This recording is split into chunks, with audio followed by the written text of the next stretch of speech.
and gentlemen, it is 6:30. Just let Ms. Adler get started. Sorry. No, you're fine. Okay. It is 6:30. We'll call the meeting to order.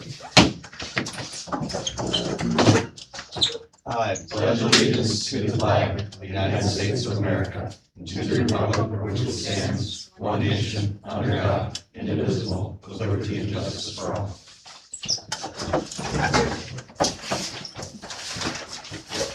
All right. Call of the roll. Mr. Nichols. Present. Ms. Mornke. Present. Ms. Edler. Present. Ms. Schaefer. Present. Ms. Fordyce. Present.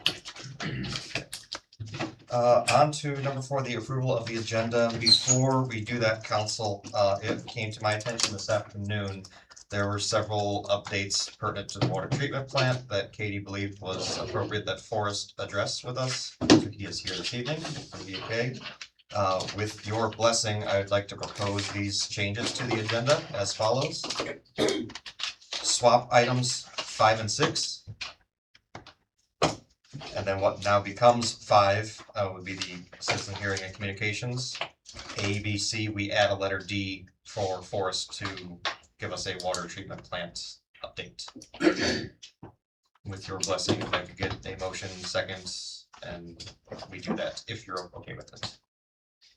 A motion that we adjust the agenda, swapping 5 and 6 and adding a D. For a second. Nichols, Yes.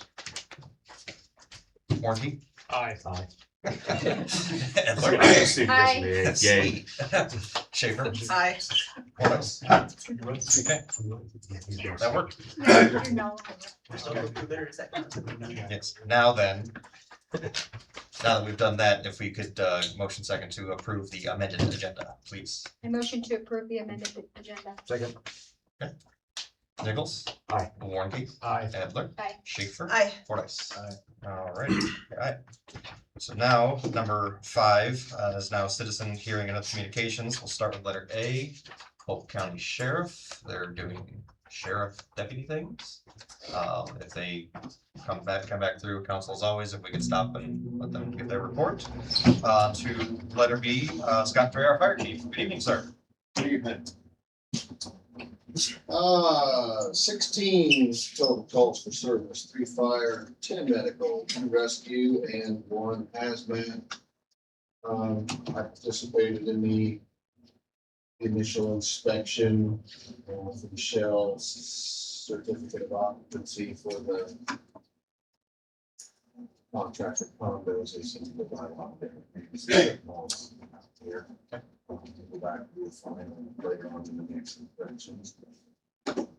Otherwise, nothing out of the ordinary for us for this month. We had a new member graduate from EMT school and get his EMT certificate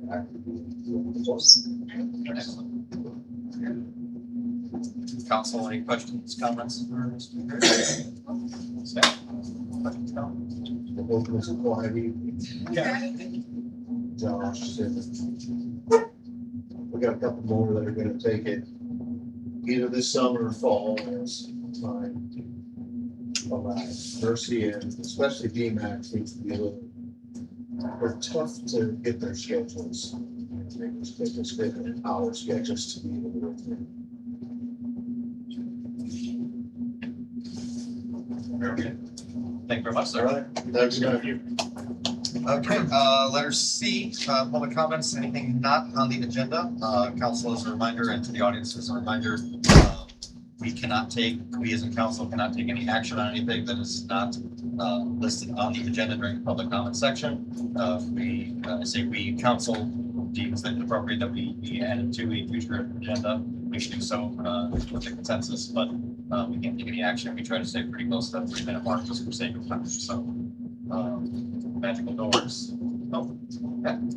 So good evening. With that being said, are there any public comments this evening for things not on the agenda?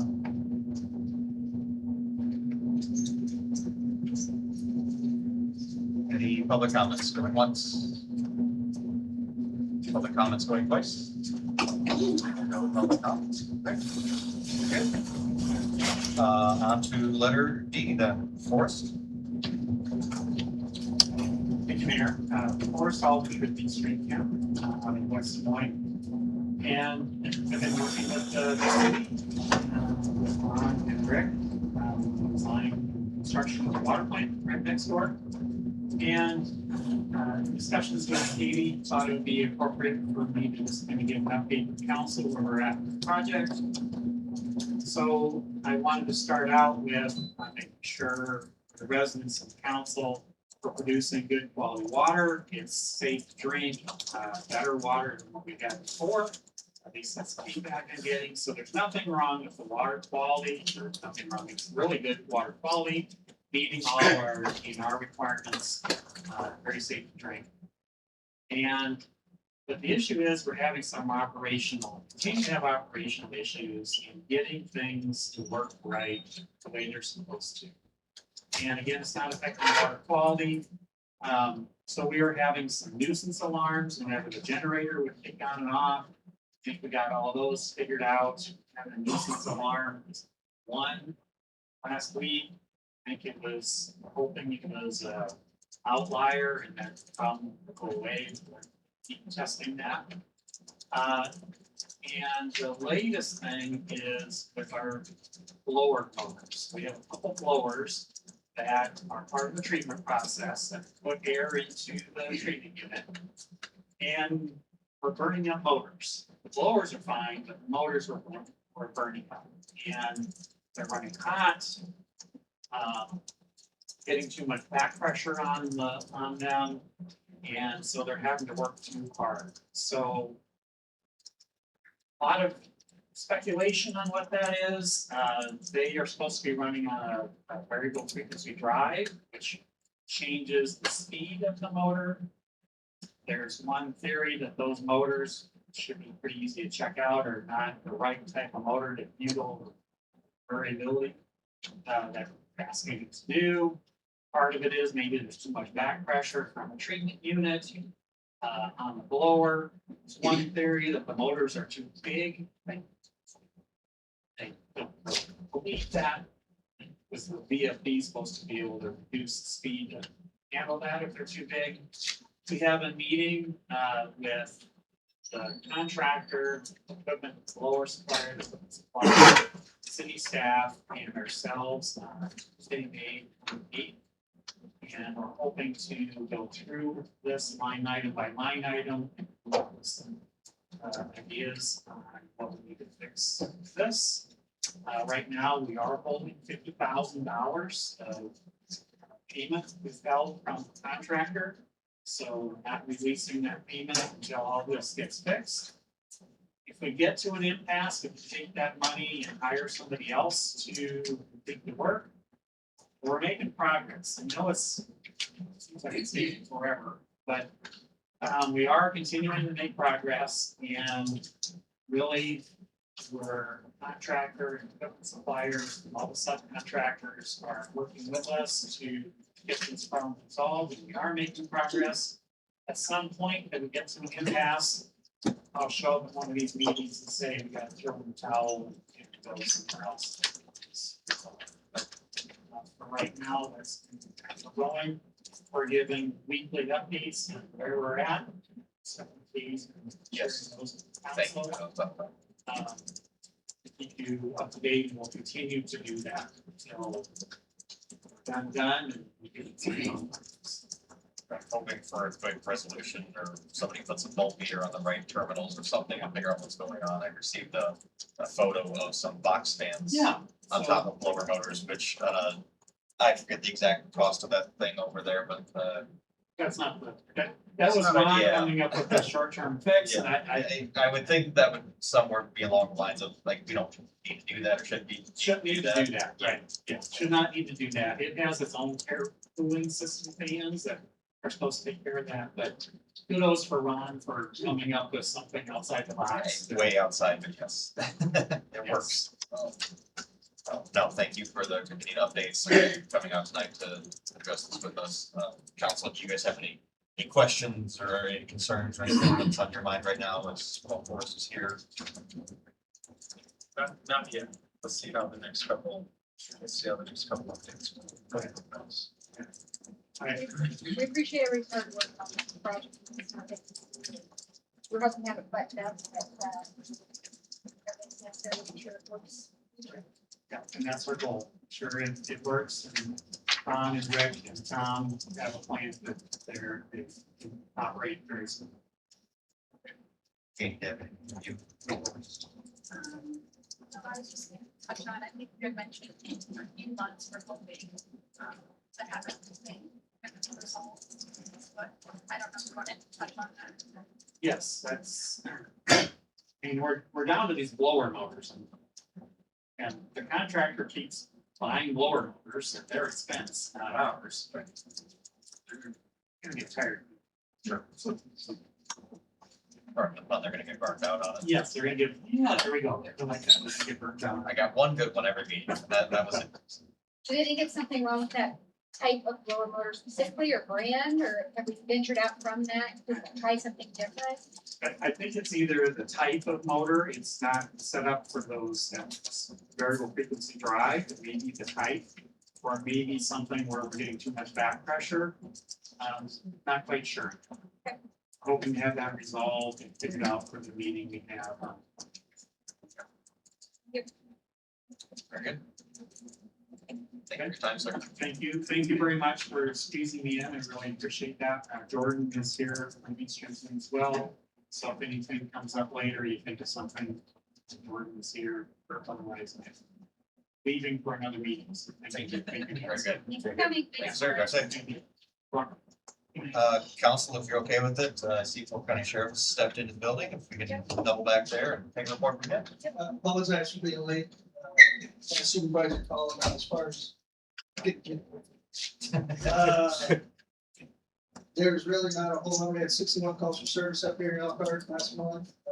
Number one call was building check, which is just our guys go around after hours, shaking some stores and sharing and all that.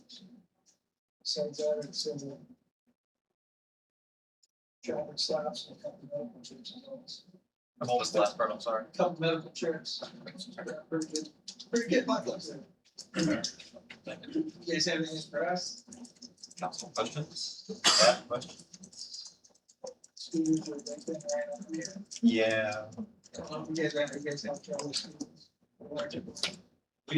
I've had a few people reach out in the last few weeks and I told them to consolidate and send the emails into City Hall with concerns because there's enforcement, obviously, right? Someone's got to see them running the stop signs and things, but Well, yeah. our goal is to kind of do the enforcer education portion of that in the near future, I think, from conversations. But yeah, it's something. A couple kids, I think one kid hit a parked car this month and another one has been habitually running stop signs. I got ran over the other night, so. It's not just scooters though, I mean, there's a Oh, lot it's all of the four-wheelers, electric. kids on four-wheelers around my house, Yeah. there's a little mini bike around my house. Mini bikes are getting real popular again Yeah. too. It's percolating, let's put it that way, but Avon's you having keep a us problem. posted if you're seeing it and let us know what Our we can other do cities about are it. seeing it, so we assume you guys are. Yeah. What would you advise, I say us, as the general public or citizens in town, not just council, but what would you advise us to do as Joe Q citizen that can we reach out, can we? Yeah, you can call us. You guys have Time and every right to date. call us 286-3333 and just have us come out here. If you know where they're at, extra patrol would, hey, you know, this is coming from 1, 2, 3, 4 Main. You guys give extra patrol on that. As the city, the best thing we can advise is to come up with a city ordinance so we can start enforcing it. I know, sorry, I told Von Rand 2 weeks ago, I think at theirs, don't reinvent the wheel. There's a lot of people that have already had this problem in other cities. Mhm. Find one of their local ordinances and just manipulate it to where it works for your city. Can you, and I'm asking these questions, they're obvious, and I have several people hold up their phones, I know it's an obvious answer, and can you guys take action off of photos, can you take action off of Yeah, videos? We can identify who the people are, we absolutely can. Okay. The only thing is you're gonna have to be a viable witness, you'll have to submit that video, we have a program called Axon. Okay. Which is where our body cams come through, it's an evidence library, and we'll basically send you an email or a text message to your phone or your email. Then you can submit that to the Axon website, And that puts it in our evidence, and then when it does go to court, you will be called to testify on, it was your recording, your cell phone, you witnessed it, sort of thing. So Very it's good. super easy, but Yep. there is some legwork behind being a witness. No, good information for those who maybe not know, so, Yeah. no, very good. Oh, may I ask a question that he's bringing up? We'll keep it very, very brief so we can Right. keep moving, but What if you find, a couple weeks ago, we had a couple guys in the backyard. Of course, I grabbed my shotgun, my wife says no. But if we call you, it's gonna be a few minutes. Yep. What do you recommend? Definitely call us, I mean, the state has already said you have the right to protect yourself. So if they come to your house, they come up to you, you have the right to protect yourself, if they're threatening your life or your neighbor's lives, anything like that. But obviously call us, tell us who it is, what's going on.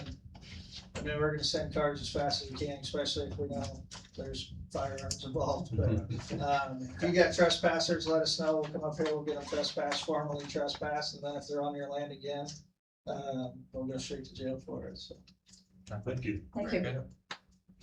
Council, anything else for, not lieutenant, I'm sorry, Sorry, sergeant, yes, thank you. Nope. Okay, perfect. very good. Thank you, I sir. apologize again for being late, No need. I'll try faster next time. It's 30-mile-an-hour out there. Very good, alrighty, I think that takes care of everything under the new number 5, so let's move on to the new number 6, which will be a presentation from Megan Hirst of ICAP. I She's believe gonna start with an apology for being late too. we got a theme going on You here. do have a theme. I feel slightly more validated, except for that was a legitimate excuse, and mine is that I, in the interest of transparency, put the wrong time on my calendar. Yeah. Yeah, but I did do a workout with my daughter, and I said to my husband, "Can you look up the address and just make sure I'm going the right spot?" And he said, "You know, it starts at 6:30, right?" So I apologize for my tardiness. I apologize, but we're here. Council, will we allow this? Yeah. You can kick me out. The floor is yours. Actually, on the topic of insurance, most people do want to kick me out. But we're here. It feels like we were just here last year, and we're here again. But we have a renewal. Does everybody have a copy? In their packets. Okay. They have a digital copy. So it's pretty straightforward from my end, but I've got insight into the industry and whatnot, right? And so I want to give you guys a real high level overview of some of what I'm seeing, and then give you the option to ask questions. We do have a 7% package increase. Bear with me, that sounds like a lot, but when you start to look at the exposure changes, I don't think that it's bad at all. That is what it comes down to, is exposure. And so you had some budgetary changes that had, on cyber in particular, a really nice impact for the city. On some of the other lines, a nominal increase. You do have a 2% rate increase on the liability lines. If you compare that alongside the standard market, where we're seeing kind of 4 to 5% increases, we feel pretty good about that. You have no rate increase on your property. You actually dropped a tiny bit on your property rate. Now, we did add some exposure. You guys have had some new projects. You've got some new areas around the park and whatnot. And so we've accounted for that in here. The big one that I would highlight in 2025, ICAP paid for professional property valuations on member-owned vehicles, member-owned miscellaneous property that's scheduled at a replacement cost basis for the city. Fire trucks are it, right? And if you guys have had to replace a fire truck, you haven't yet, right? It's good, hang on. I was at a nearby community a few months ago, and I had, unbeknownst to me, the gentleman I was sitting next to was part of a Hirst dealership. And I said, some of the trucks are going up to 2 million, and he kind of scoffed, and he said, no, 3 million. And so we know that that's happening. One of the benefits, so this is really important, right? This is an option. You don't have to take it, but it's really important for you because your fire truck's scheduled at a replacement cost basis, or true replacement cost. And so for the city, that's a huge benefit. I don't imagine that you guys have $2 or $3 million laying around. Most don't. So there's a really big benefit to that. But because we did have a valuation change on that truck, it did result in a contribution increase, or if you talk industry language, a premium increase that correlates with it. So any questions on that? We don't have anything physical, and I'm not seeing an attachment in the packet here by chance. It is one time. On the action item. I'm sorry. I got it. There we go. So the other thing I would say, and I made a reckless mistake this morning. I had a call and we've all been watching the weather forecast because that's what we've come to in our industry. That's what we do now, right? We look for lawsuits and weather forecasts. But I made the mistake of saying this morning, we haven't seen much. And then within an hour, I had 7 different property claims from it. And so that was on me. But I would say right now, we're in a pretty good state. You're compared to the marketplace, I think you're at a really good rate, you're in a really good spot. That's a good thing. We are seeing in the broader expanse, we have 820 members throughout the state of Iowa. So we see property claims, right? It's not if, it's when. One of the things we've seen in recent years is that a lot of property can be undervalued. And we get that because some of it's from 1960, 1970, right? And you guys don't have valuation software. It's not an exacting science. And so as part of this process, ICAP has brought in this professional, and ICAP is paying for it, professional appraisal team. We started in Southeast Iowa last year. It's in Northeast Iowa this year. It'll come to Central Iowa next year. So all of your member-owned buildings that are valued 200,000 and greater, ICAP will pay for professional valuations on those. That's a double-edged sword because if you are grossly underinsured, you have to either pay to keep that replacement cost, but we'll work through you with the options. So you can choose different means of valuations if decided. The only other thing, and any questions on your invoice, let me know. We do have the $1 million cyber coverage in there. That is wildly important in today's climate. Unfortunately, I think cyber will be, this is my own prediction. I'm not talking pool specific. I go to a lot of, national conferences and pooling. I think cyber will harden next. So premium for the limit, I don't think you can beat it. I think you're in a really good spot, and I think it's really good that you have $1 million on there. Any questions? So I noticed the deductible amounts stay a flat dollar. I know there's been some industry change to percentages of total valuation for deductible. Is that something that we're gonna see in the future, or will that stay at a flat dollar amount? So you're talking when you pay all deductibles? Well, all the deductibles are 1,000, 1,500. I know on some different types of property, they're going to 1% of the total valuation and things of that nature. So I was just curious how that impacts the city buildings. Yes, so you do, right now you have both. You have that $1,000 deductible, which is lower than my homeowners, truthfully. But you do have that $1,000 deductible, that's your stated deductible, that's per occurrence. So let's say, heaven forbid, this building goes up, right? You have $1,000 deductible. Then assuming it's a covered cause of loss, you didn't do it maliciously, right? Your coverage kicks in after that $1,000. If it's a catastrophic weather event, so the derecho that took the state in 2020 was obviously a catastrophic event, right? There are other CAT events too. To be declared a CAT, this is not an ICAP thing, this is an ISO thing. And so insurance, I see some heads nodding, so my husband always says, nobody wants to talk about insurance, and like any good spouse, I like to prove them wrong. So ISO declares a CAT if it's 25 million or more in damages across multiple insurance. So we have CATs in Iowa. The majority are not catastrophic events, but there are still CAT events. In that instance, it's 2% of each unit that's insured. And that, so it only kicks in if it is a CAT, but it does kick in. Weather warning, sorry, That's, as you say that. yeah, that's just like, It's the perfect timing. It's a good thing you're here. no. I feel like I tempted fate this morning, I really did. But yeah, I think in general, we did quote an alternate auto deductible in there. It's an option. You guys don't have a lot of autos, so I think it's worth looking at, but to me, what you look at, let me pull it up, I don't wanna misquote you the savings. I would say this, there's no right or wrong. And a lot of times members will call me and say, Megan, what should we do?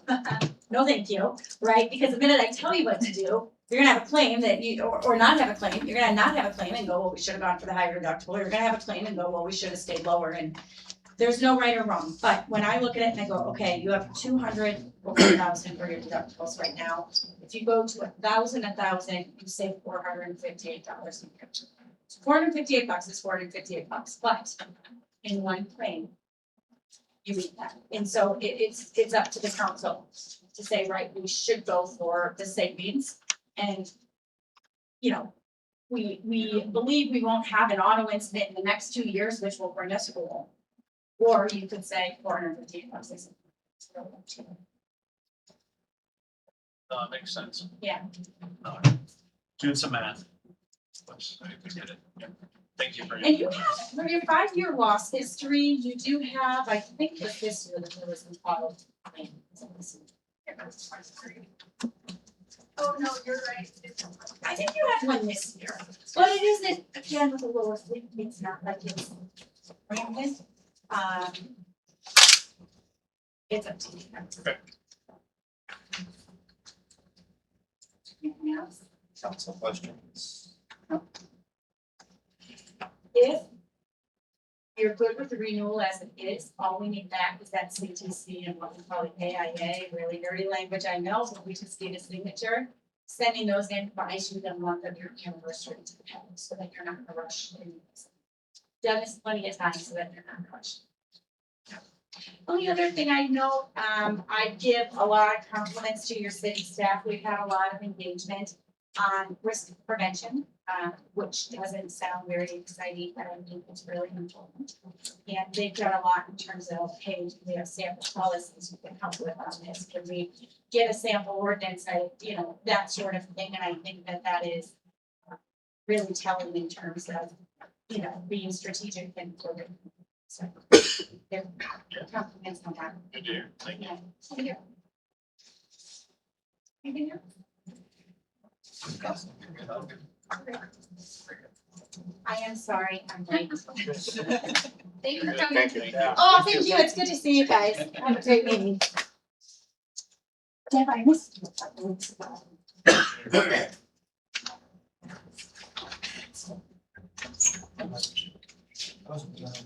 Spoke that around. Moving on to number 7 then.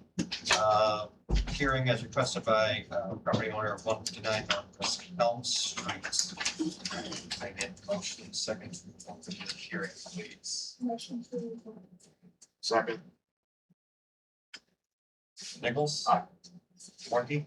Aye. Adler? Aye. Schaefer? Aye. Price? Aye. This hearing is for, owners of 159 Northwest Elm Street, as I mentioned. Mr. Miller, sitting right back here, received a violation, code violation back in, I will look it up here. Let's see, I have all this ready to go, and now I closed it out, my apologies.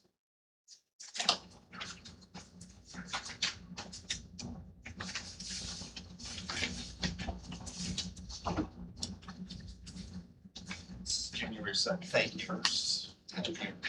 Had it ready to go. Yep, so first violation was received January 2nd, 2026. The owners did come to the council meeting, spoke with us during public comments at that time. I had mentioned at that time, I'd be willing to come out, meet with them, kind of take a look at things, just kind of get an idea to report back to you guys. Obviously, coordinate with the our code enforcement officer, Mr. Benasdal was here as well this evening. There was some back and forth as far as we had to reschedule, cancel appointment, this and that, and then that kind of got back and forth. I know that there was a second notice that was sent out April 6th, if I read this correctly. Millers were here again last month to address us as well, speak on behalf of that, just based off the timing of Mr. Van Asdel going through, Harrison, excuse me, going through and redoing his month-to-month checks and everything. They did receive another notice at the time. I believe you guys were made aware that there was a possibility there may be a second notice coming out. I believe that was the case. Should have been at least, if not. So we are here to review, I say, the current state of the property. Speak with you guys, Harrison speak with you as well, come up with a resolution and see where we're at and what we deem appropriate as far as, where the property was, where it's at. I know I've heard some, improvements have been made, some things have been, ground cleaned up and everything. So I will, Harrison, I'll go to you first. What did you first observe when you went to the property? Kind of catch council up from your side of things, the builders will, we'll speak with you. So, my name's Harrison Van Osel. What was his name? You don't have, you can't be like, Harrison Van Osel, from Iowa, for enforcement. First time I stopped up the property, noticed that there's a bunch of junk trash, on the property. Could you please speak up, sir, so my husband can hear you? why don't you go ahead and just off to the side here, that way they can hear you better. So, on my first inspection, noticed that there's a bunch of junk, trash, and debris, on the property.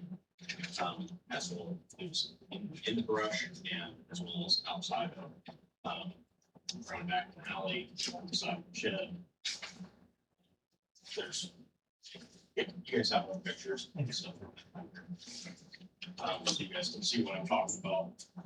And so I was just calling out those items. If you guys have any questions about any of those pictures?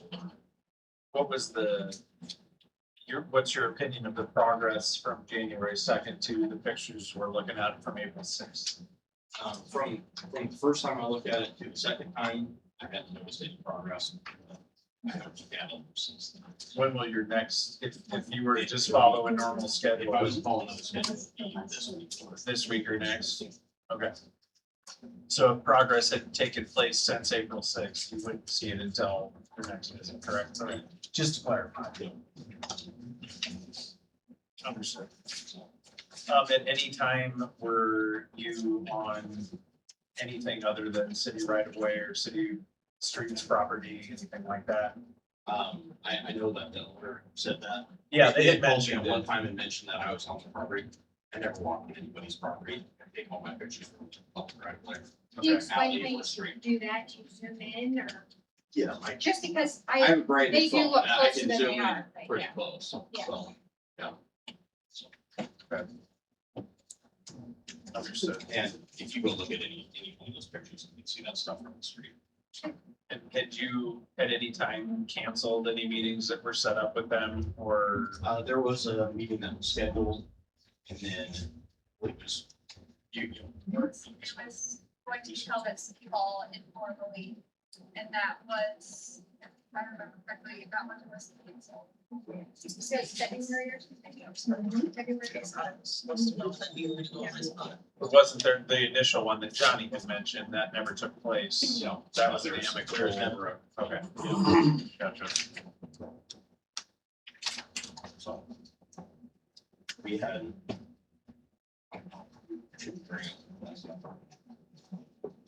Unless you need to. Okay.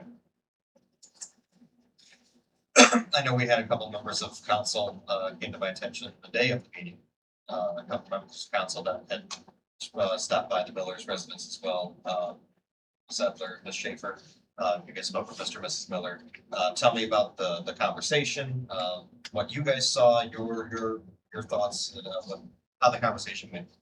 Yeah, so, we did go out and talked, and I felt like we had a really civil, pleasant conversation. Found out Ian had also been out there, so, they were really happy to see multiple people come out and talk to them and take a walk with them and look at the things. It sounds like through a conversation, they have a really extensive, landscaped property, and, things got away from them because health came up, and so I can respect that in the winter, when you're taking initial pictures, if shrubberies and things have gotten away from you, that looks a certain way. And so I can understand where the initial pictures looked the way they did. I was really curious to see how it looks differently when you're, 4 months later. Had already done a lot of work cleaning up a lot of the shrubberies. We talked about some saplings and things and how obnoxious those are and getting those taken care of. But yeah, a lot of the things in the flower beds, look much more intentional now that the landscaping is all neat and orderly.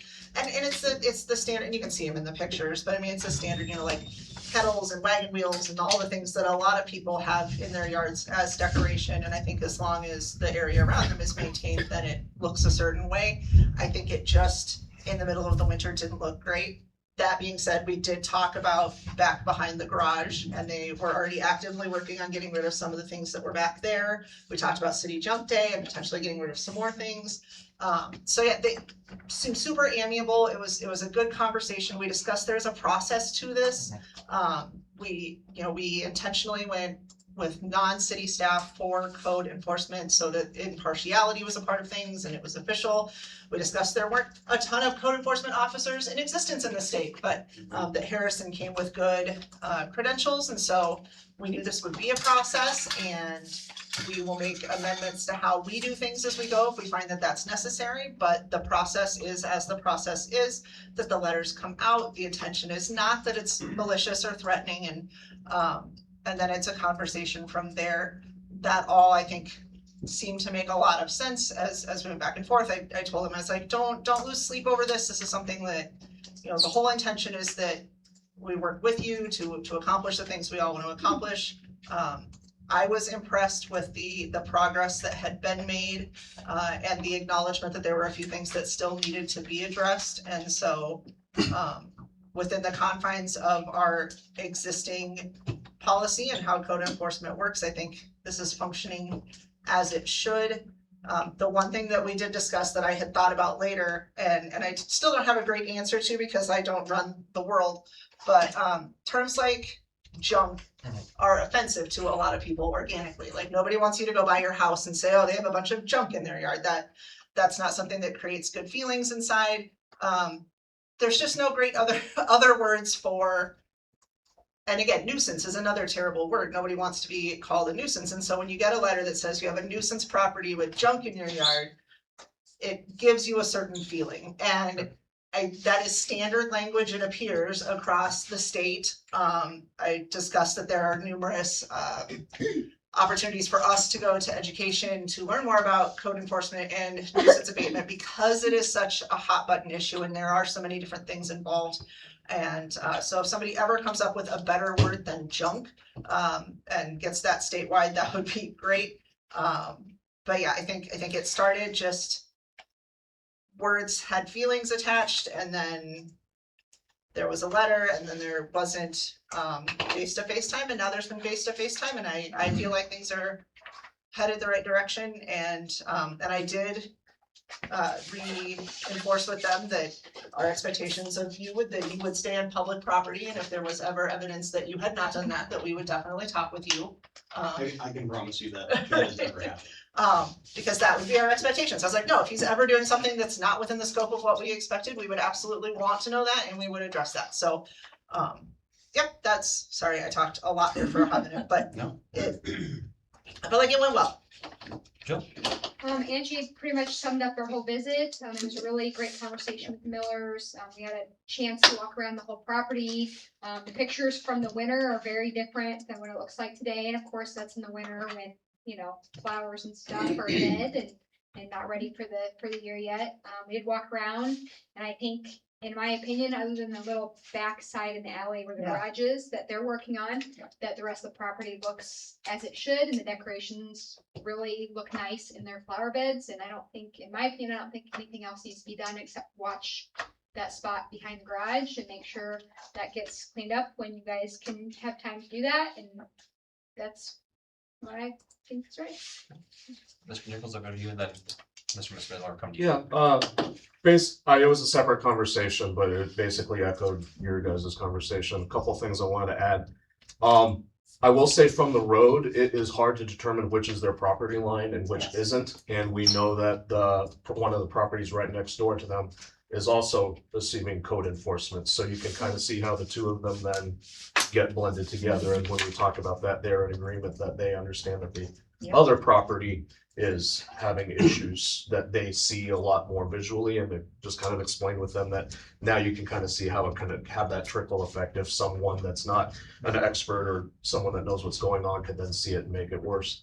Second thing, and this is a question for you. When things are like landscaped, kind of as Angie said, so it's not like it's just stuff all piled up on the lawn. It's not like a vehicle that has no tires. It's like they put bricks around it and then they have the stuff inside it. Would you say it's more of it's the shrubbery and the branches that causes it to look worse than the actual metal items, or is it a combination? I would agree with Jill and Angie. At the time of inspection for the first one, it's in the middle of winter. Yeah. So sometimes it's hard to be able to tell Yeah. what is and what Especially when you can't go But, onto the property. At that time, you can literally just see all that stuff just sitting there. Right. So, yeah, I would say I'll have to drive back by after. And, Yeah. It looks really just came nice. back It from- does, it looks really And, great. see all that, but, yeah, you can understand why I Yeah. see it that way. Yeah, and I guess the tone of my conversation was a little bit different, basically going front forward and saying, I'm gonna be the devil's advocate and explain how I would see this with not the full understanding as Harrison would have of the code of how I could see this. And then some of them were like, okay, this one I don't think fits into what we would consider a nuisance or junk. This one, just like you said, in the back garage, I would also say that that is a problem, and they agreed. So it was a very wonderful conversation. And I agree with Jill and Angie's statement of how to move forward. No, and And that's why there's checks and balances Yep, between. absolutely. all of us, So. Yes, I appreciate it. No, and I thank you guys for going to do that. I'm sorry I never got a chance to come and meet with you guys directly either. Please know that while you guys did visit, you are one individual voice as opposed to a whole council of any decision or anything that does or does not need to be made. All kudos for the proactivity as far as to reach out, to touch base, to go and see hands-on so you can get a better scope of what's going on. But ultimately, that's why we go through Harrison as far as he sees it in black and white. As far as this is what the code is, this is what the definition is, then we have these conversations. The letter is the start of a conversation.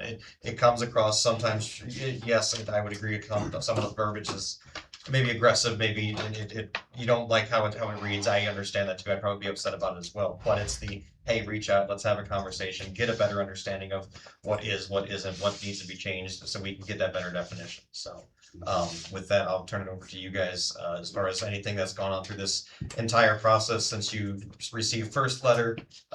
Feel free to stand if you like. You don't have to. Whatever works for you, Mr. Miller. First of all,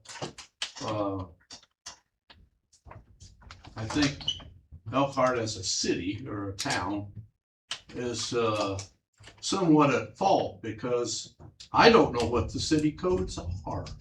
I'm not sure that any of you understand what I can do and what I can't. But an outsider can tell you that I'm wrong. And I'm not gonna listen to an outsider. He's not an old farm boy, I'm sure. And I was harassed several years ago by his father. And that didn't go well either. But to send 4 or 5 $5.60 letters that it isn't cleaned up yet, I don't have the help to get it cleaned up yet. But all you're doing by harassing us is telling everybody in this community, if you get old, look out because the town's not going to help you. And that's my problem. These young people that come and look were very understanding. And I give them kudos for coming out. Even if they'd have disagreed with me, at least they made an effort. But this guy didn't make any effort. The last thing I'm going to say is the guy's a liar. He had to be on my property. I took every picture and stood where that picture was, and he was on my property. Now I want to know now, right now, you say you want him to check up on it? You want him to come back on my property? Because I'm warning you, I already had 2 strangers in my backyard. I'm not going to tolerate that. If you guys want to tolerate it, yeah. So I pulled up, because I want to make sure we're all on the same page. So I pulled up the property, the picture. I know it's hard to see from back there, but Harrison, do you want to point to where you were when you went to take those pictures? Can you come do that? Yeah, I can. Just for us to see, that way we're all, and we can pass this down, or you can take it with you if you'd like, but here, just grab that. And then you can point to where you were or weren't. So, Great. It is not, okay, so I was only on Elm Street. I know that the bush line is where the property line is, okay, from Elm straight across, and then from the back side of the property on. So in that alley, In that that's alley. behind, you never went up Never the walked alley back into the through his driveway. driveway or on the neighbor's property or anything like that. And you can see that. My camera has to get soon, so. Say what you want about that, but. Do you use your cell phone or do you use professional? I use my camera? cell phone.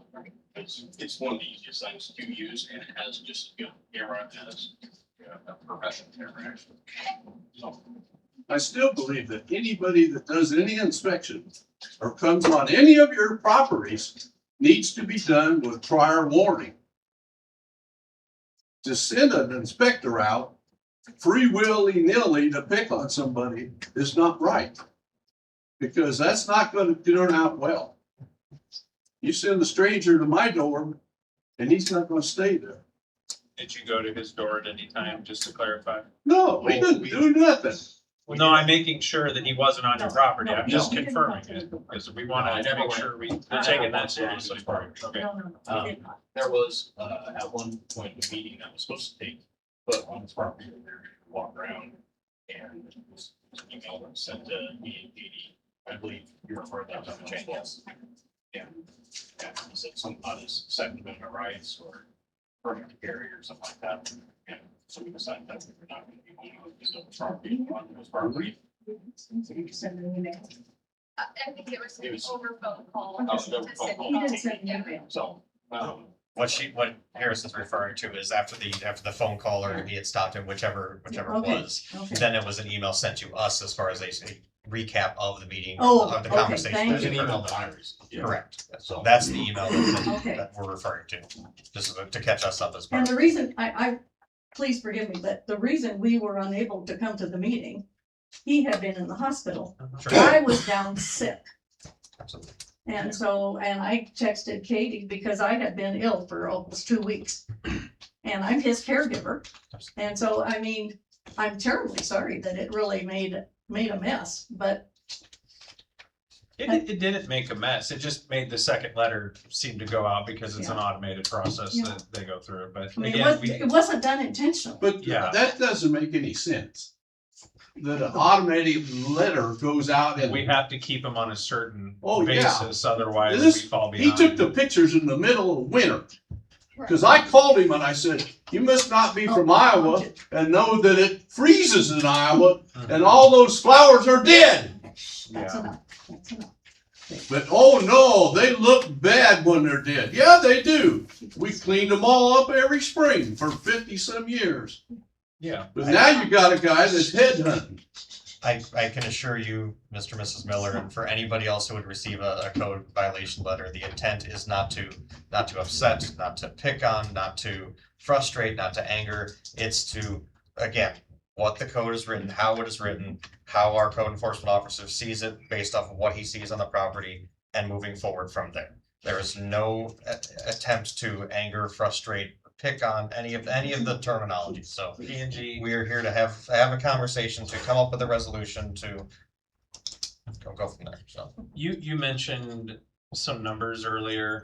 Oh, yeah. We had looked, can you go over that? One of the things that was bothering me that I was trying to get pieced out in the conversation around like the language feeling inflammatory and the conversations in the last council meeting about whether the letters were threatening and these things.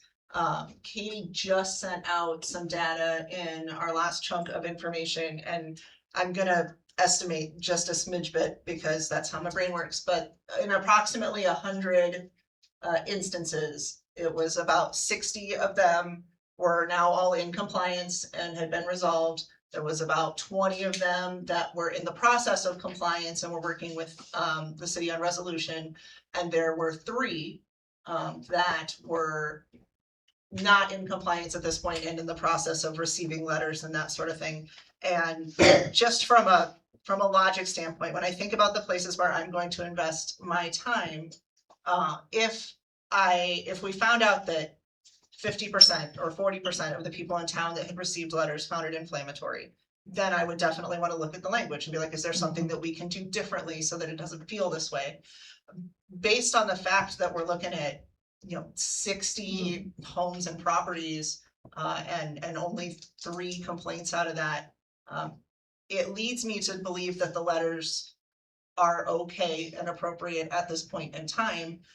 It just means that we have some continued due diligence on excessive education about what this looks like, why it looks the way it does, why the process looks the way it does. Because as we talked before, I told Torres, when we decided we were gonna go with Harrison, the first thing we said was go to all of our houses first. Go to our houses first, look at all of our stuff, let me know if I've got junk, I'll take care of it. Because we didn't want any perceived partiality, we didn't want things to look unfair. But we do expect that the system functions as it should, and this is the system as it is in place. It's a letter. My hope is, as we continue to have these conversations, and what has come up with us is that people continue after they get a first letter to reach out to you. I will again say, and I've said this numerous times, you are a very agreeable person to talk to. I worked with you on my own property and had no issue. You were not mean. You did not yell at me. You did not threaten me in any way, shape, or form, and you gave me extra time when I needed it. And so I would encourage people, if you get a letter and it confuses you, frustrates you, you think he's incorrect because it's a flower bed and not junk, whatever the case may be, reach out to Harrison. Let that be the first step. Record the conversation if you want to. I'm sure you're fine with that. And then if that conversation doesn't go away that is satisfying to you, this becomes the next step. But I would love to avoid the need for people to come out on their weeknight to talk about their yard if we don't have to. I don't want you guys to have to come out. I don't want you to deal with whatever is about to come and rain on us. So just start the conversations, keep it going, and then, as I have also said numerous times, if we come across codes that need to be amended or things that need to be changed, because you're right, not everybody knows the code. I don't know all the codes. You asked me if you could shoot a rabbit in your yard, and I was like, I don't think so. But I'm not gonna tell you I know the codes because I'm not gonna lie to you about it. I know where to find them if I need to find them. But absolutely, he could come by my property and point out a code I didn't even know I was in violation of. The good news is then I can communicate with him, be like, I didn't even know I couldn't do that. And you get ample time to figure out a solution to the problem. If anybody needs help, reach out for help. I know Johnny in particular is really good about, putting himself out there. He just attempted to get rid of a refrigerator for me this weekend and failed. Attempted. But we will help where we can. You did. Not You in a did ditch. legally. Just didn't work. But if you do need help, because, as you said, you're older, so, and mobility issues pop up. If you need help, just reach out. There are people in this community that want to help, and I know there are people in this community that want to help and would jump up right away and would pop up and take care of things. So As Angie said, if there's anything I can do, as long as I'm available, I'm not gonna point anybody out. I think almost anybody in this room would be willing to, if there's anything we can do to help you move it, or what have you, so. But yeah, in a situation where we're looking at, and it was just shy of 100 letters and properties and things, like I was really satisfied with those numbers. It made me feel like things are going well. People are, in the groove with this, it's working. But we'll continue to have conversations where we need to, and I appreciated you guys meeting with us, and I hope things continue to go well. And if you do need help again, yeah, please just yell. So next steps would be, what would you like for the next step? Would you like to set up a time for Harrison to come out to the property to reassess it? Would you like him to just put it in his normal rotation and go make that assessment? Do you guys want to be involved? Do you want to have that conversation? Are you comfortable with that at this point? Like, what do we want the next step to be, or how can we help? Other than just waiting until he goes back out to kind of make some determinations. His involvement would be worthless because he considers everything I have in antiques are junk. And that's how you do. You put it in the code as junk. It's not. That's clear and simple to anybody that's got half a brain, that old equipment or old anything. If I was an old Corvette sitting out there, that wouldn't get written off. but an old corn planter will, because that's not normal. Well, we live in a small town, it's not normal. This is a small farming community. We ought to be proud to display some of that stuff. Harrison probably needs to come back out and check. Would it be better if he sets up if he says I'm coming at Monday at 4 p.m.? Would you like one of the council to be out there with him when he goes? Just It'd to have make to be, sure? along with Polk County. Please, no, we don't need Polk County. You're gonna be fine. Harrison, when do you usually do your rounds? During the day, at night? During the day. During the day. Are you comfortable with setting up that meeting? I will at take this care of point? Both of you, or? And if you would like one of us to be there, We we're would. happy. We will Okay. make sure somebody comes out there Yeah. along with Harrison, so everybody is on the same Yeah. page and know what's going on. That's fine. And there can be proper discussions about what you have and how it's displayed and maybe ways to change it, maybe ways not to change it, and we can work through all that together. I mean, there's, you know, as long as it's within a landscaped area, I'm sure there's different ways to look at it, but Harrison will interpret that and then report back to us and we can go from there. You have to realize a lot of this stuff are treasures that were his families. Yeah, I understand. My family's been we're on a generational farm back in Yeah. Northwest Iowa. I get it. We have a lot of treasures as well. I can promise you that. So with that being said, then, we'll go on to, letter A, but before we do that, I need a motion second to close the hearing, then if there's nothing further from anyone. So the resolution for this is that they're gonna communicate, they're gonna set a meeting, everyone's good with that? Yes, For next steps, I just Correct. wanna make sure, sorry. yes, but we'll do letter A then for now. So, let me get a motion second to close the hearing at 7:26. Motion to close the hearing. Second. Nichols? Aye. Warnke? Aye. Edler? Schaefer? Aye. Fordice. Aye. Then with that, 7A, possible action regarding agenda item number 7 is everything we just said. We're going to set up a meeting, we're going to coordinate everything. Okay, okay. Okay. Makes sense. Thank you for coming in. Do we need a vote on that, Thank you, Katie? Would you like a vote on that? I would like to vote. Okay, so let's put it into an official phrase then. There's going to be an additional meeting set up with the Millers, with Harrison Code Enforcement Officer. I will do my damnedest, pardon me, to be in attendance. And who would like to be there for that from council? Would you like, Mrs. Miller, would you like somebody from council as well? Yes, please. Okay, do you have a preference? No. Any of the three or somebody else would like to come would be fine. We just appreciate Whoever it. has Thank you. first availability. And you and I will try to do that if not first availability. So, okay, so with that being said, meeting set up with the Millers, code enforcement officer, myself, if at all possible, Angie or whoever has soonest availability. Council, if you're good with that, somebody can kind of repeat that and then we'll go down the line vote. Just to approve that action, that course of action. Motion to approve the action regarding property 159 Northwest Elm Street, setting up a meeting between property owner and code enforcement officer and mayor and mayor pro tem or other council member regarding next steps on property. Very good. Nichols? Aye. Warnke? Aye. Edler? Aye. Schaefer? Aye. Fordice? Aye. Very good. Thank you Mrs. very Miller, much. Thank you so much, and thank you to Mr. Miller as well. Please pass that along. I know. Stay dry. To number 8 then, another hearing as requested by property owner of 275 Northwest Main Street. This will be for Jet Investments. We have somebody here, Tim Rokovich, and at 7:28, can we get a motion second to open the hearing for number 8? Make motion up to hearing. Second. Nichols? Aye. Warnke? Aye. Edler? Aye. Sorry, I forgot what it was. Schaefer? Aye. Fordice. 7:28, hearing is open. Similar fashion to the previous hearing, made a couple notices sent out.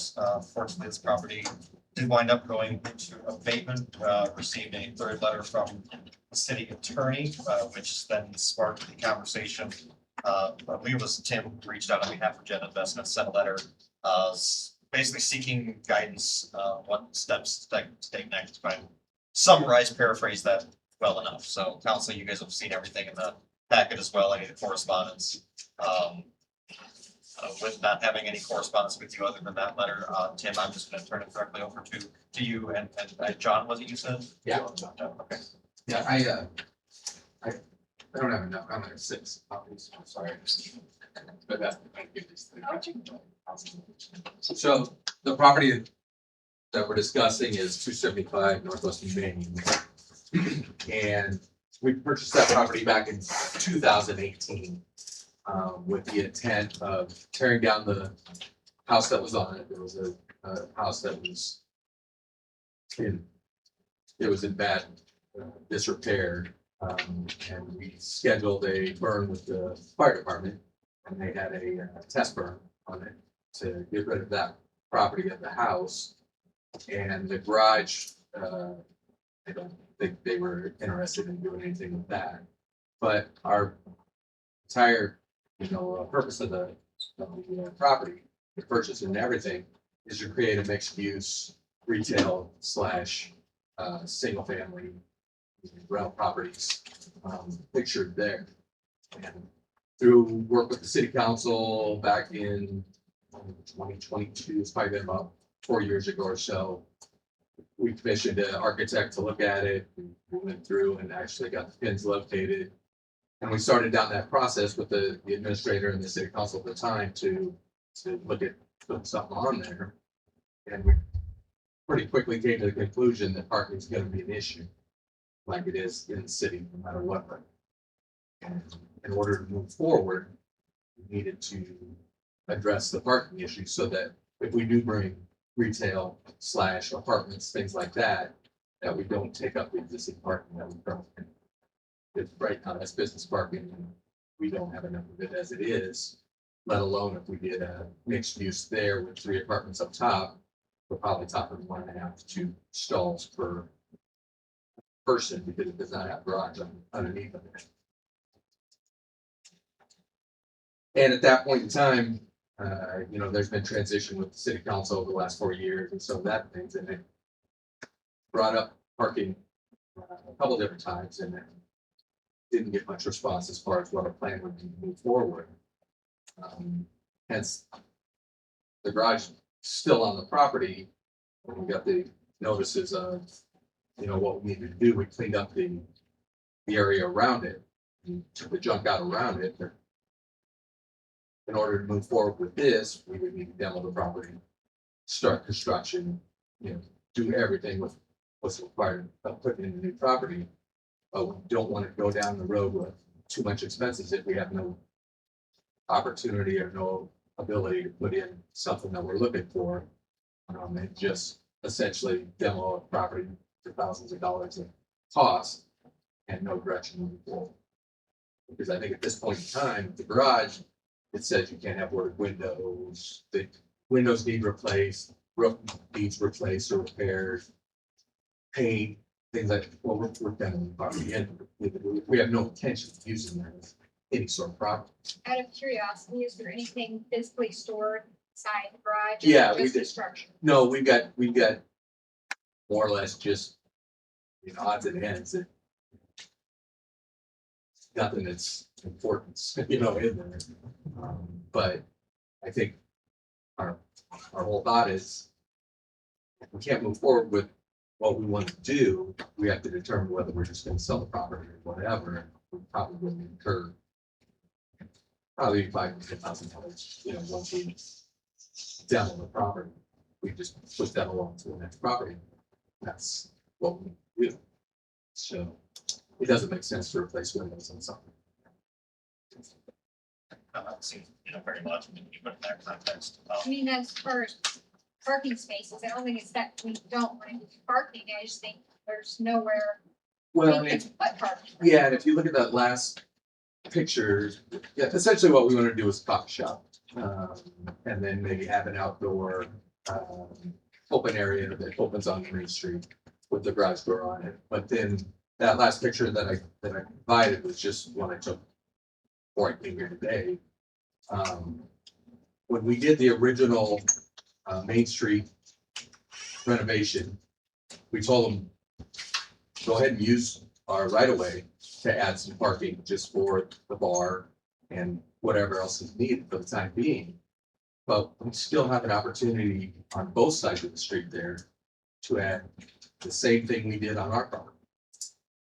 And that could be 10, 15, probably 10 to 12 for sure, additional parking spots that if we do create, what we want to with this retail space and apartments, that's probably gonna come in handy for the folks, so they don't take up farm parking or take up parking in front of the post office or just create an additional nuisance like that.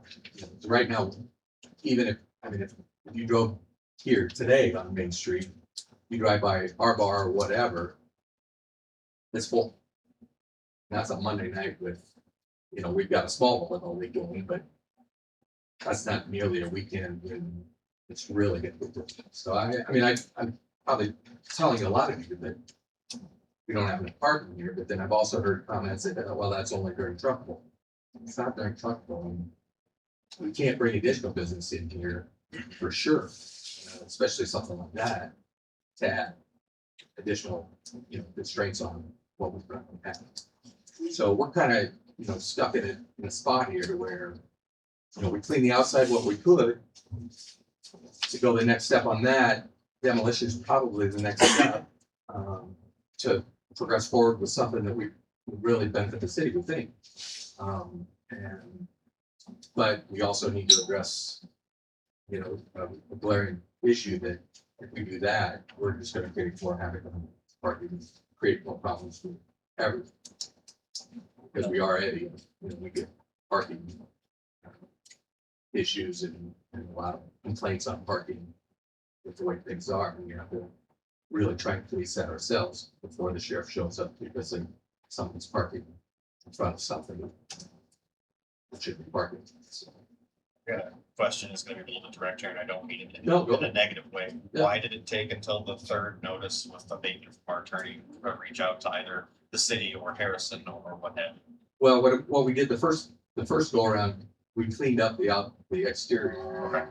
Okay. And that's what we thought would get us through at least where we need to be. And then when I read into the, what the policy was about replacing windows and stuff, I didn't know that was necessary, just because when I go down Main Street, I see houses on Main Street that have been without windows for as long as I've been here. It makes me question, why are we getting the notice on a garage that at least has, plywood over it, that it doesn't look terrible, versus ones right down the street on Main Street that have been blown out and have absolutely nothing there and have never. So I guess I didn't know the extent of replacing windows and some other stuff when nothing's been touched in the properties, which we all know. And so I'm like, okay, we're not gonna replace the windows, but we gotta figure that out. But then again, why has it been like this on every property, that I've seen here since I moved in, where they don't even have them boarded up or don't even have them covered? They're exposed, broken glass and. Sure. Yeah, and I can respect the thought process. I will phrase it like this: those properties have not gone unnoticed. Yes. We are aware of them, Yeah. and that those are in due time as well. But I understand the thought process as far as the time. And that's just, I think in general with this whole process, that's the question that comes back to me is like, okay, in due process and, but I think what the city's trying to do is clean up the city. And I think there are some very glaring properties that in due process, probably they need to be on the front of the list to at least, if it's on Main Street and it looks like something where there's busted windows and it looks like essentially a vacant house, why they're not on the top of the list. The phrase "one step at a time." You know what I mean? I'm trying to say is prioritizing what you're trying to do, I get, but I don't see the prioritization of it. Yeah, I believe the property you're discussing, Blue House, correct? Yes. The condemnation process is different from the code process, and Understood. that process is in motion. And Understood. takes more steps, Yeah. so Understood. we can get an update on that in the near future, though. Which, that's all, but in my mind, I'm like, yep, we need to do something, but boy, they're not doing anything over here, and we're at least trying to, we don't want it to look, and that's why we boarded it, and it's white on white, it doesn't look ridiculous. So steering it back to, so the property specifically, from a parking standpoint, your ask then, I guess, is that chunk of Shaw, you would want us to consider parking on the east and west side of Shaw Just, from, wherever from we the can alley additionally. up to Main Street. That's what I'm And, saying. and that would be enough additional spaces to accommodate the needs. I if would that say were based to off be of what we're possible. doing, what we're doing on that property and the demo of that garage will probably get us an additional 4 to 5 spots. And then if we went on the complete other side, we probably got almost 8 to 10 spots. And typically when, you've more experience developing properties than I do, it's not my full-time. No, yeah. What is your expectation when you develop a property as far as acquiescing that request yourself, as far as what would you feel that you're responsible for as the business owner when it comes to parking creation versus what the city is? Because I know Ankeny did some stuff in the district. Yep. And then I know they did some stuff down by the New Mullets. Yeah, and down in there to add some that's the extra only parking. experience I've got Okay. is what they did for us, in their uptown area, Mhm. which that then falls back to, I don't know what sort of grants, what sort of, monies are out there, but this I look at as being Main Street restoration. Yeah. So part of what we're doing is part of, I'm trying to make sure I pull it all up here, but part of what we're doing is part of the phase 2 and phase 3 of the flood plan is we're out at RFQ right now and we have the review Stormwater and meetings stuff for like that. that. Yeah. And one of the reasons why we went out to an RFQ is to kind of think outside of the box is if we're gonna be ripping up more and we're gonna be replacing potentially drain tile, we need to know what other opportunities exist as far as 100%. curbing and guttering and different things and adding to different areas, so that if we rip that area up to fix either a sewer issue or a flooding issue, could that be something that could go back in, and then could there be grants available? So we are in the process of discovery. That's why I wanted to kind of hammer down with you. And I assume you what guys know specifically you're there's, talking about. there's not enough parking, so I assume that's gotta be front and center on your list of, if we're tearing stuff up for stormwater, we probably better try and address parking or buy a property and turn it into a parking ramp. Yeah. Those sort of things probably don't make sense. But that's specifically on Uptown, that's what I Okay. relate it to is, retail, what they did is they created that 3rd Street Uptown area Yeah, with parking in mind, knowing that if we want business, we need to add parking. okay. And that's kind of where we're at right now, is if you guys want things like this, that, I don't know if it's insurance or if it's a hair salon but we do want, something like a coffee shop or something that we could then have on Main Street to where you could have an outdoor patio or something available too for folks. That's So- what we're looking at. And this would be hypothesizing and we probably need to move on, but when we get to the point of reviewing those RFQs and looking at timeframes, a lightning speed for that would be 2028. I think probably like a budget cycle or 2 potentially. Okay. That doesn't remedy the current issue, so So we haven't looked at anything up to this point on parking. We have in the past. but Yeah. It's not thing we decided to move forward on, or just couldn't work. I think you mentioned some changeovers would be an appropriate way to put that. Cause I know Yeah. that Chad and those guys, that was number 1 on his list back then was, Okay. can we buy McKinney's property, if he leaves and turn that into parking or, stuff like that, just knowing that. And you had addressed us a couple of years ago now Years with ago, yeah. similar, and it Yeah. was exactly what Brad just brought up there with, again, if we're going to rip up, if we know we have these Yeah. fixes that need to be done coming, if we can piggyback off of that, but again, it's the what's the smartest way to do about it? And then it got kind of set aside because some other things came up and that, it's not an excuse, but that's the reality. So I the get answer what is you're no, saying. there's nothing in the This is near glacial future. Yeah. as far as what we're doing. I'm just saying, if you want this, at least let us know that that's the direction and that we can count on it versus Yeah, the glacial this 4 years ago when I addressed this and we had direction gone. So it's like, if you would have told us 4 years ago, yes, we've got it in the plan and the capital budget and we're planning on this, I didn't get that sense. yeah. I got wasn't- none of that sense. In Yeah. fact, I heard comments from council saying it's only during truck pull. I'm like, okay, Yeah, I don't and know I if I'd say it's understand. trouble, but I definitely, I know you've mentioned it, and Johnny even did some driving around back then, and I've done some looking around, and Yeah.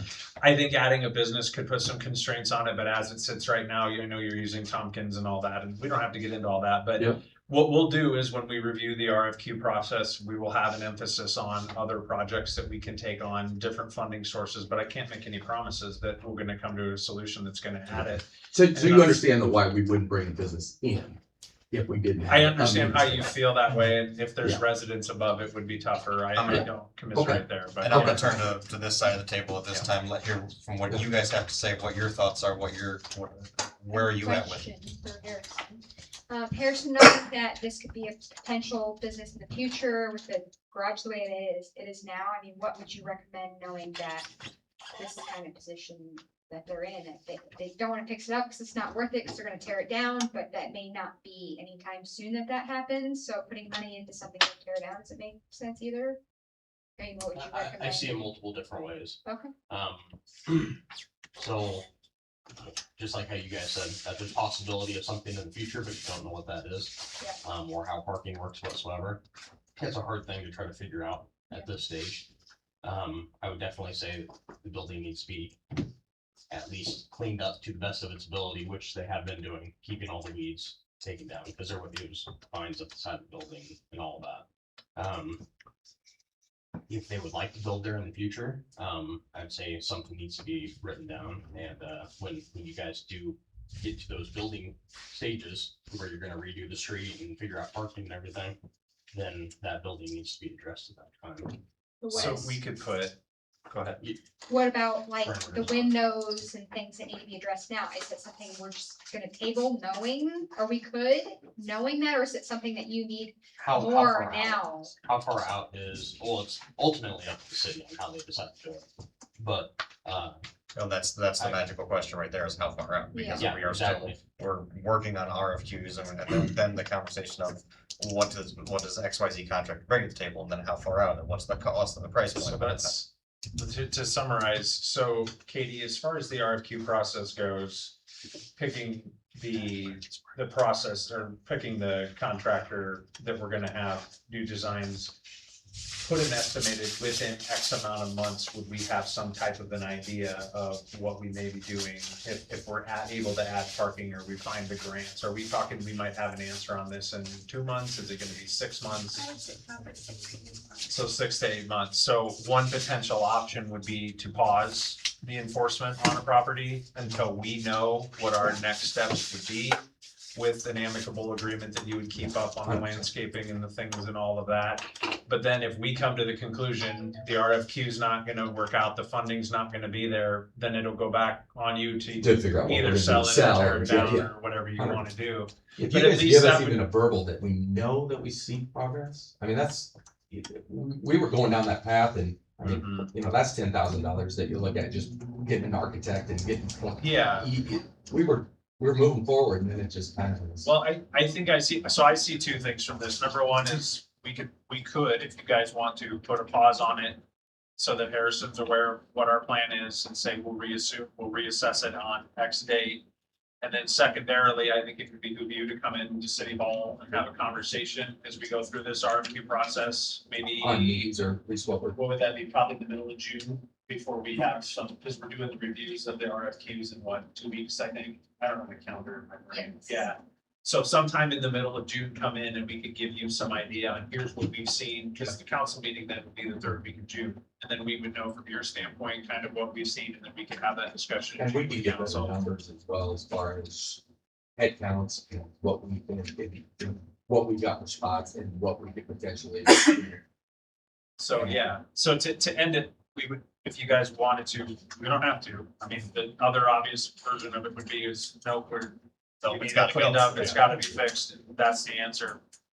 But my point is it would give us a little bit of time to look into some potential options, because I know when new businesses are brought, in the past, we've used different types of incentives and things to bring, there might be a way for us to use that type of structure, again, depending on taxes and things like that, TIF money. to rebate that money back to potentially pay for some parking for that area, so that Tim could pay it and then get it back as a TIF abatement or something like that. There's some creativity that can be used, but it needs its own discussion outside of this here, in my opinion. And you're probably gonna wanna know if that's what you want moving forward too. Yeah, You know, of you just say, course. you know what, put a house back, whatever. Travis, I Right. haven't heard from you guys. Where are your thoughts at, where you sit on this? Not to rehab or to drag this conversation out in longer. But have you ever thought about just paving parking stalls in front of that property on the east side of Shaw?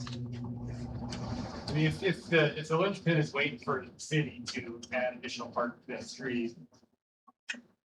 I mean, in the meantime, between now, when your building's built, and then the city, if they ever do complete parking stalls on the west side of that street, could you just pave additional parking stalls on the east side with the development of your building? We would extend whatever we're doing Yeah. on there, but that, I think that's like more spots. There's just not enough room there. I think that's what I was getting at with having that secondary conversation, Travis, is Yeah. what would he be willing to do, what would we be willing to do, and then what incentives could be potentially put in place to pave the east side or, you know, funding or whatever. So, Yeah, outside of that, I have no problem. Paving this. Yeah, I'm fine with pausing it, and getting more information on it. The one question I would have is from the fire department. I know that their main direction is not that road, but they do use Shaw as well. That would be something that we might need to bring Scott in this conversation too. Because if we're gonna be adding parking along those areas when fire trucks are going in different directions. Just so- Grass areas, right? yeah, we just have to make sure the width was. If you know, there's some north side of Main Street. It's more for crowd control, because when you're thinking about it, you would go in a different direction. There's more cars versus less cars, just for safety purposes. I can understand, I can understand why you would want to pay it right now too, because when you do that building, you're gonna You have have to to tear it down. all Yeah, those other Yeah, things. tear it down. So you Yeah. don't want how they're laid out. So That maybe makes sense. completely different. I mean, I think it could be a neat little spot that we want something along, and that's also why we bought the property next door, the way that we could start extending, getting Main Street for retail, you know, oriented, or at least foot traffic would become more of a Main Street. Council, yes. Permission to add something not applicable to this conversation. There is a confirmed tornado on the ground about 25 miles south of here at Carlisle. It is heading northeast. It's not going to hit us, but that system will be here in about 15 minutes. We will be right on the north part of that system. Just so you are. We will do our best to continue. We'll go on to expedite the remainder of the meeting. So thank you for that breaking news update. So with that being said, I think we're kind of in agreement of what we're gonna do. Let's 7:52, motion second to close the hearing then. Motion to close the hearing. Second. We get the second. Nichols? Aye. Nichols? Aye. Warnke? Aye. Edler? Schaefer? Fordice? Aye. And then the consensus is then put it into motion second. Chap. Council, what do you wanna do? We've said it, but just to make an official record. I make a motion to table the discussion regarding the property owner of 275th Northwest Main Street. Second. Table and effectively pause any further. Yeah, pause. Yeah. Possible.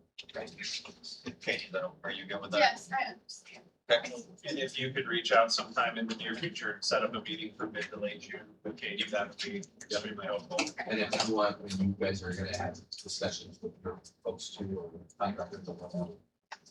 Yeah, once we get there, we gotta figure out what the RFP, we've got a lot of responses for that RFP to go through first, so. Okay, very good. Then to go down the line then with that vote, Nichols, Thanks for coming. Warnke, Edler, Aye. Schaefer, Aye. Fordice. Thanks for coming. Thank you, gentlemen. Thank you. Be safe. Alrighty.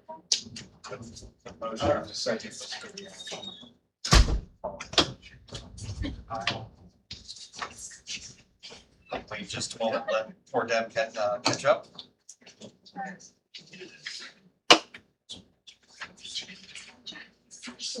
Oh, yeah. I know it. Oh, sure. I just want to make sure you had the time to catch up, so. All right, for the sake of time and safety and all of that, let's motor on here with the remainder. On to number 9, the consent agenda. Motion second to approve the consent agenda. Was there any questions? Do we need to discuss anything? Yeah, I want to pull out item B.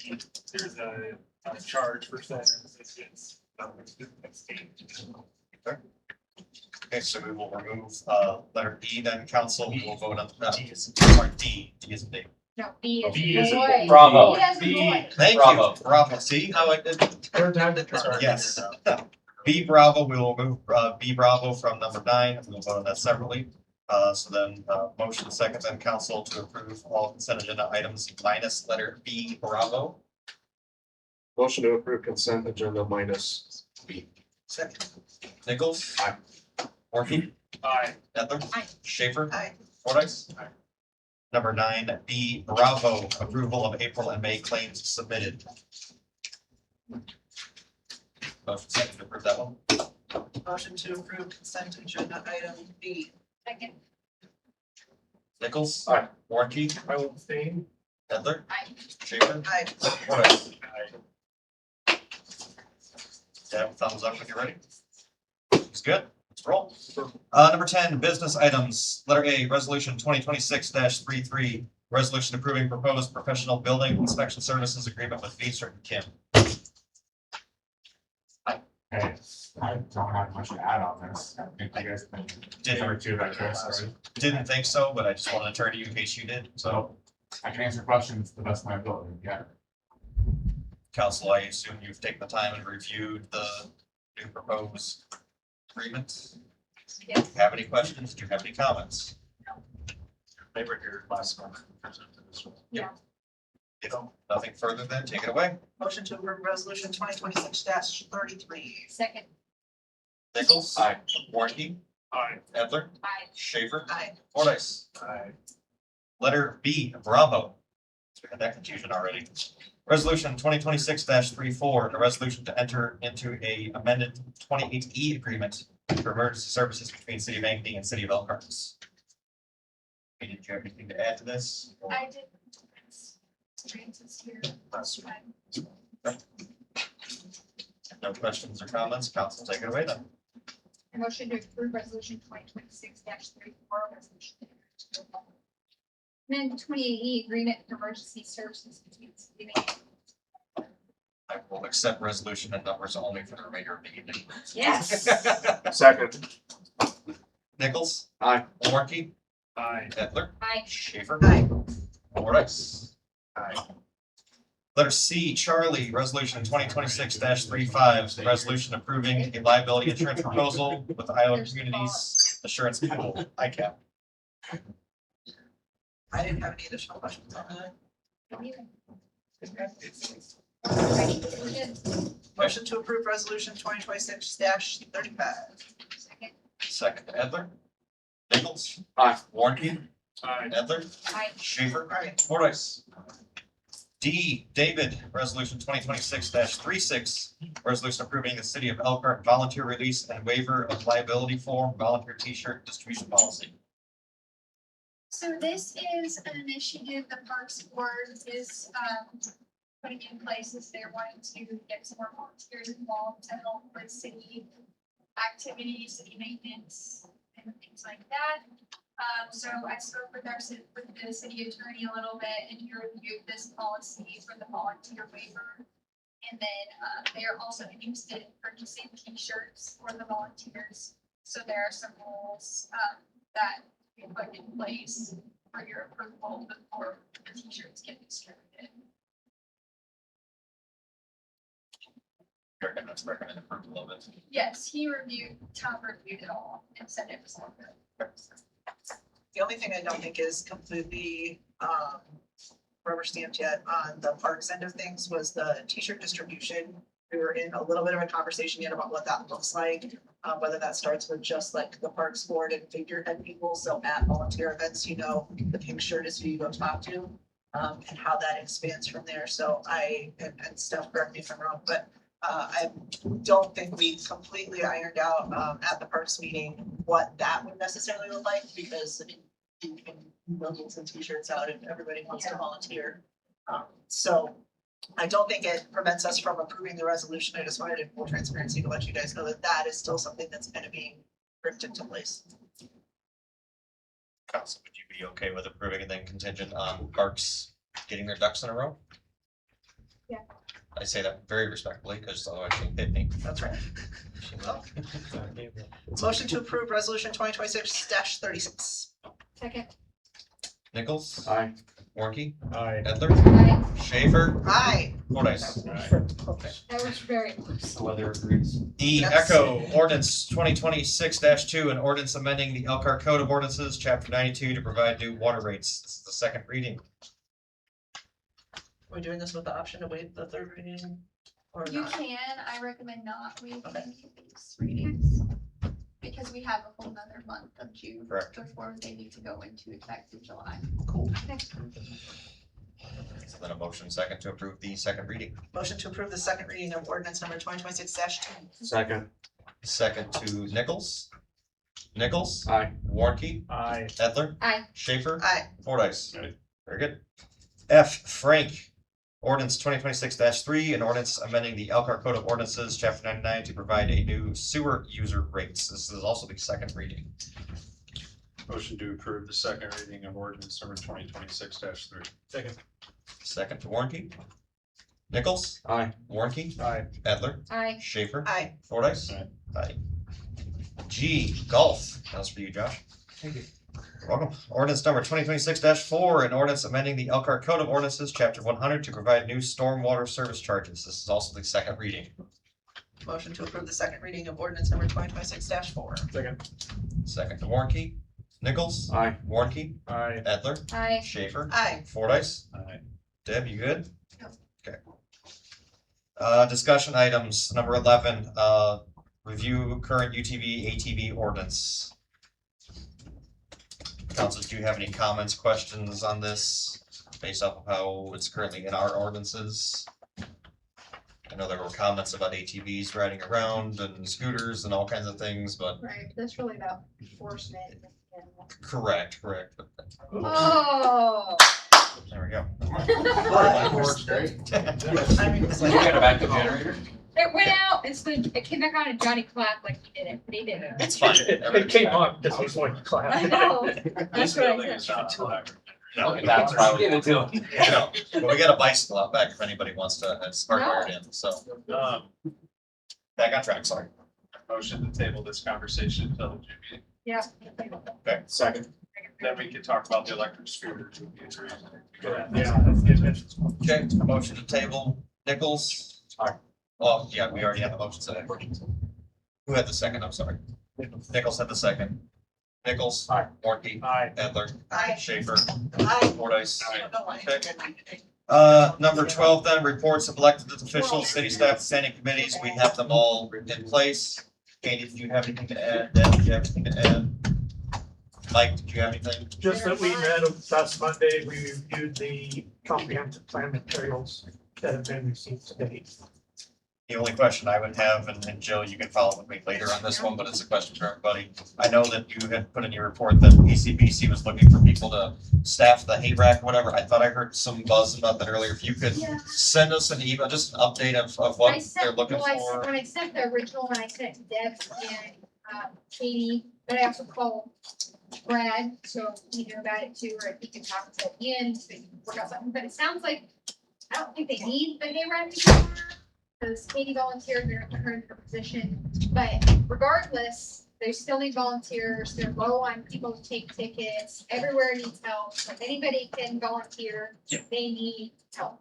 Yeah, I would say just reach out to all of us as a whole if they're ever looking for something, whatever, that way we can all know and we can, yeah, we're available, no, we're not. I'm in the parade with part of Parks because I have been voluntold to use my truck and trailer, so I'm not available and if anybody else has anything going on, just reach out to us, see if we are or not able to help, so, Andy's doing bingo, I'm doing tickets. sure. I know Katie and Deb both volunteered, but they helped where they needed. Ian's out of town, I'm working. right? I work Saturday. Gotcha. He's working. I thought it was I got a out of job. town, but I know Brad was talking about a couple things with betterment committee, so he's on board, and I don't know what Travis' situation is, but he's gone and stuff.